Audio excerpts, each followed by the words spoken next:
I tell people I pump gas, but the big term is project management consultant. I started small, those popcorn wells. But as time went on, your reputation gets around. I manage some of the newest, the highest tech, the most aggressive projects, wildcats in the world. We're drilling into real-time, real Mother Earth, and so you never know what you're going to hit. Those are wildcats, and they're all in Saudi Arabia. Offshore Peru, they were interesting. We drilled into a volcano one time, and that was an interesting experience. We have some big equipment, but even big equipment, if you don't use it properly, they burn. When you're not cautious, when you don't do your homework, if you don't have the right people in the right place looking after the operation, things can get out of hand really fast. I adjust to the weakest link, because you don't work according to the strongest link. You work according to the weakest link, because that's where your weakness is. So you adapt and you make accommodation for it so that everybody else knows what's going on. Because you're in the middle of nothing. And to get something new, a new person from, let's say, Brazil or Russia, that takes months.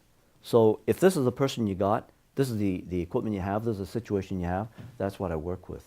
I manage, as mentioned, teams of 130 men, but the team leaders, we have daily meetings, and we all have a responsibility. My job is to make sure all that is coordinated. I talk to these people. They would have their equipment, their men, they look after their area, but I talk to them. Our city hall is no different. It is an organization. It's a wide variety of counselors, but they're elected by the people. So no matter what, you work with them.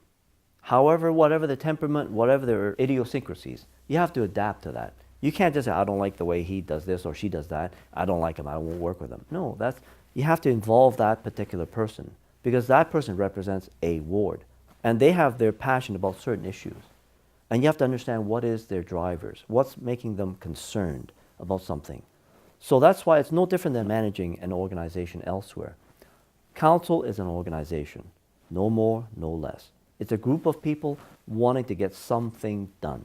The mayor, according to the Municipal Act 224-225, is a CEO. He's at the head of it. And he manages City Hall and London through the city manager.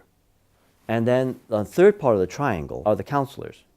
And their job is to make sure that there's accountability and transparency between the mayor, the CEO, and the city manager. Right now, our problem is that triangle is broken. We have 3 separate dots that's not connected and it's not functioning. So my job, as I see it, is I come back and I want to repair that triangle, get that triangle back working again, connect the lines again. That's all.